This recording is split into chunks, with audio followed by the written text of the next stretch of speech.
નમસ્કાર દોસ્તો, 12 જૂનના રોજ એક સીસીટીવી ફૂટેજ સામે આવ્યા હતા જેણે ગુજરાતમાં હાહાકાર મચાવી દીધો હતો.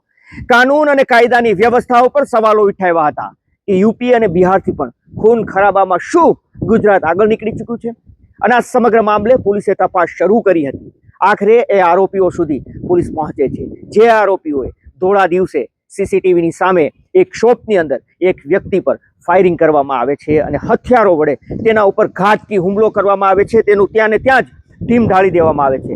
પરંતુ આ સમગ્ર મામલે પોલીસે 5 લોકોને દબોચ્યા છે અને આ 5 લોકોને પકડ્યા બાદ એ જે ખુલાસો થયો છે તે ખૂબ જ ખૌફનાક અને કરુણ છે. કારણ કે આ સમગ્ર ઘટનાની અંદર ખૂન કા બદલા ખૂન સામે આવ્યું છે. આખરે મરનાર વ્યક્તિ કોણ હતો, શું કારણે આ લોકોએ તેના ઉપર હુમલો કર્યો હતો, ક્યારે તેની દુશ્મનીના બીજ રોપાયા હતા, આ સમગ્ર મામલે પર્દાફાશ થયો છે. તો આવો જાણીએ શું સમગ્ર મામલો છે.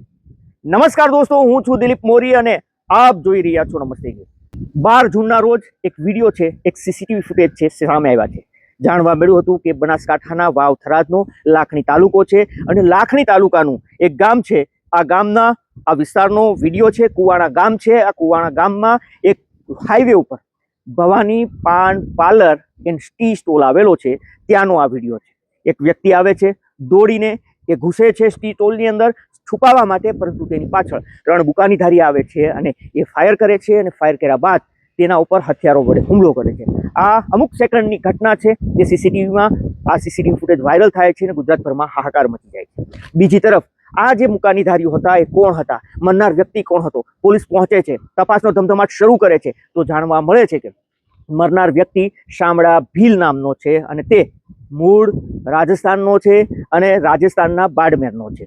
પોલીસે 13 ટીમો બનાવી હતી. સીસીટીવી ફૂટેજ, અલગ અલગ એલસીબી, એસઓજી, સ્થાનિક પોલીસ, જિલ્લાની પોલીસ, આ અલગ અલગ ટીમો બનાવી હતી અને અલગ અલગ દિશામાં તપાસ શરૂ કરી હતી કે એ વ્યક્તિ આવ્યા હતા એ કોણ હતા. તો જાણવા મળે છે કે એક સ્કોર્પિયો કાર હતી અને બીજી અર્ટિકા કાર હતી. 2 કારોમાં આ આરોપીઓ 5 જેટલા હતા તે આવ્યા હતા, પરંતુ 3 લોકો હતા જે પાછળ દોડીને હુમલો કરે છે. બીજી તરફ પોલીસને એ પણ જાણવા મળે છે કે શામળાભાઈ ભીલ છે તેની પાસે બાઇક હતી, તે એકલા નહોતા અને તેની સાથે પણ 2 તેના મિત્રો હતા જે ત્યાં નજીકનું કંબોઈ ગામ છે ત્યાં ખેતરોમાં ભાગી ચૂક્યા હતા, કારણ કે આ લોકો તેનો પીછો કરતા હતા.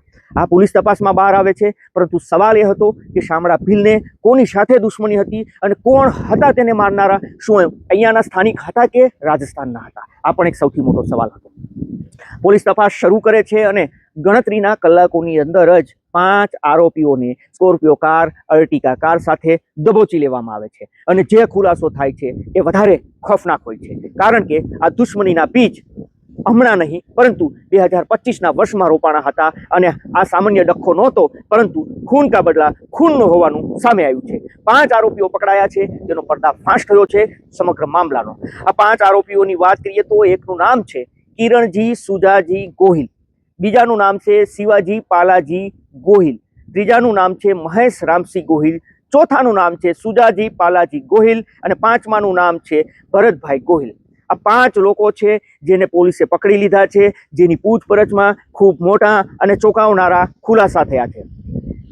પોલીસ તપાસમાં બહાર આવ્યું છે કે જે મૃતક શામળાભાઈ ભીલ છે તે મૂળ રાજસ્થાનના બાડમેરના છે, પરંતુ અહીંયા પર જે થરાદ સેશન કોર્ટ છે એ સેશન કોર્ટે તે તારીખ માટે આવ્યા હતા, કારણ કે તેની ઉપર હત્યાનો ગુનો હતો, હત્યાનો આરોપ હતો, જે જેલની અંદર હતા અને જે એપ્રિલ મહિનામાં જેલમાંથી જામીન ઉપર મુક્ત થયા હતા અને તે તારીખમાં આવ્યા હતા. અને ત્યાંથી તે જ્યારે કોર્ટેથી નીકળ્યા હતા ત્યાં તેનો પીછો છે તે આ લોકો કરી રહ્યા હતા, કારણ કે આ લોકોએ 2 મહિનાથી તેને મારવાનો પ્લાનિંગ બનાવી રહ્યા હતા, સાજિશ રચી રહ્યા હતા. અને કોર્ટથી જ્યારે આ કોર્ટની રેકી કરવામાં આવે છે, જ્યારે શામળાજી ભીલ કોર્ટમાં આવે છે તારીખ આપવા માટે, ત્યાંથી તેનો પીછો કરવામાં આવે છે. 18 કિલોમીટર સુધી તેની બાઇકોનો પીછો કરવામાં આવે છે. આ લોકોને ખબર પડી જાય છે કે બાઇકો કારો તેનો સ્કોર્પિયો અને અર્ટિકા પીછો કરે છે. ત્યારે એ 3 લોકો છે તે ત્યાં પાન પાર્લરે પહોંચે છે, જેમાંથી શામળાજી ભીલ છે તે છુપાવવા માટે દોડે છે. આ લોકો તેની પાછળ દોડે છે. અન્ય 2 લોકો શામળા ભીલની સાથે હતા તેના મિત્રો, એ કંબોઈ ગામનો ખેતીવાડી વિસ્તાર છે ત્યાં ભાગી જાય છે. પરંતુ આ લોકોનો ટાર્ગેટ શામળા ભીલ હતો, તેની પાછળ આવે છે અને તેને મોતને ઘાટ ઉતારે છે. હવે આપણે સવાલ એ થતો હશે કે આ શામળા ભીલ છે તેણે કોની હત્યા કરી હતી ને આ લોકો તેની પાછળ શું કારણે આવ્યા હતા. તો શામળા ભીલ મૂળ રાજસ્થાન બાડમેરનો છે, પરંતુ તે અહીંયા પર જ્યાં આ થરાદ વાવ વિસ્તાર છે, આ લોકો જે આરોપીઓ છે તેનો એક ભાઈ હતો જેના ભેગો તે ભાગ્યાનું કામ કરતો હતો, મતલબ કે તેની વાડીએ તે હતો.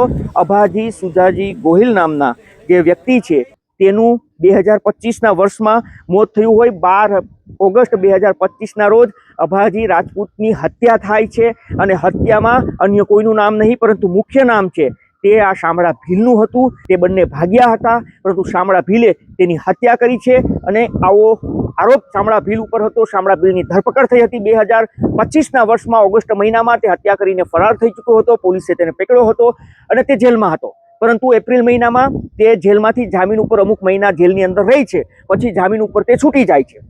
એ છૂટે છે અને એ હત્યાનો ખાર છે તે આજે અભાજી ગોહિલ મતલબ કે અભાજી રાજપૂતની જે હત્યા થઈ છે તેના પરિવારની અંદર ખાર હતો અને તેનો પરિવાર છે તે કોઈ પણ કિંમતે કોઈ પણ કાળે શામળા ભીલને પતાવી દેવા માંગતો હતો, જેના કારણે તેને ષડયંત્ર રચ્યું હતું. અને આ જ કારણે આ અભાજી ગોહિલ છે તેના એક ભાઈ છે કિરણ સુજાજી ગોહિલ જે આરોપી છે, તેનો બીજો જે આરોપી છે તે કાકો છે શિવાજી પાલાજી ગોહિલ જે પણ આરોપી છે.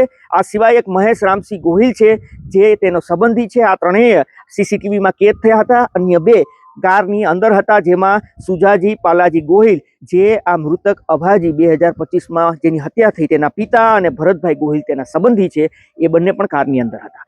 તો આ આખું પરિવાર છે જે અભાજી ગોહિલની હત્યા થઈ હતી એના પરિવારે આ ષડયંત્ર રચ્યું હતું શામળા ભીલને પતાવી દેવા માટે, અને તેના કારણે જ એક ઘાટ લગાવીને એ કોર્ટની બહાર બેઠા હતા કે આ વ્યક્તિ તારીખમાં આવશે. તેની રેકી 2 મહિનાથી કરવામાં આવતી હતી અને આખરે શામળાજી ભીલ છે તે હત્યાના આરોપમાં જે છૂટ્યા હતા એ ઉમરી ગામ છે. ઉમરી ગામની ગૌશાળામાં એ 2 મહિનાથી રહેતા હતા અને તે અહીંયા પર તારીખમાં આવવાના હતા. લોકો તેની રેકી કરી રહ્યા હતા અને આખરે તે તારીખમાં પોતાના 2 મિત્રો સાથે થરાદ કોર્ટ સેશન કોર્ટે આવે છે અને ત્યાંથી જ્યારે બહાર નીકળે છે ત્યારે આ લોકો 2 કાર હતી, અર્ટિકા અને સ્કોર્પિયો, જે ઘાટ લગાવીને બેઠા હતા કે તેને ગમે તે કિંમતે કોઈ પણ કાળે તેને પાડી દેવાનો થાય છે. પરંતુ તેણે રસ્તામાં તેને ઠોકર ન મારી, રસ્તામાં ન રોકાયા, એટલા માટે તેને ડર હતો કે કદાચ આને ઠોકર મારી અને બચી જાય ને ભાગી જાય તો. એટલા કારણે આ હેતુથી તેણે આ પાન પાર્લરે જ્યારે આ લોકો છુપાવવા જાય છે ત્યારે પાછળ જાય છે ને ત્યાં ફાયરિંગ કરે છે. પોલીસને ત્યાંથી 2 કાર્ટીજ મળી છે. તેના ઉપરથી લાગી રહ્યું છે કે 2 રાઉન્ડ ફાયરિંગ થયા હતા. હજુ હથિયારો કબજે કરવાના બાકી છે. પોલીસ આ લોકોની પૂછપરછ કરી રહી છે. કારોનો કબજો કરી લીધો છે અને આ સમગ્ર કાંડની અંદર ખૂન કા બદલા ખૂન સામે આવ્યું છે. દોસ્તો, આ તમામ મુદ્દે આપનું શું કહેવું છે, આપનું શું માનવું છે, જરૂરથી કમેન્ટ કરજો. અમારો હેતુ કોઈને નુકસાન પહોંચાડવું, બદનામ કરવાનું નહીં, આપને સચેત અને જાગૃત કરવાનો છે કે તમે પણ સાવધાન રહો, સતર્ક રહો, સલામત રહો, જોતા રહો. નમસ્તે ગીર, ધન્યવાદ.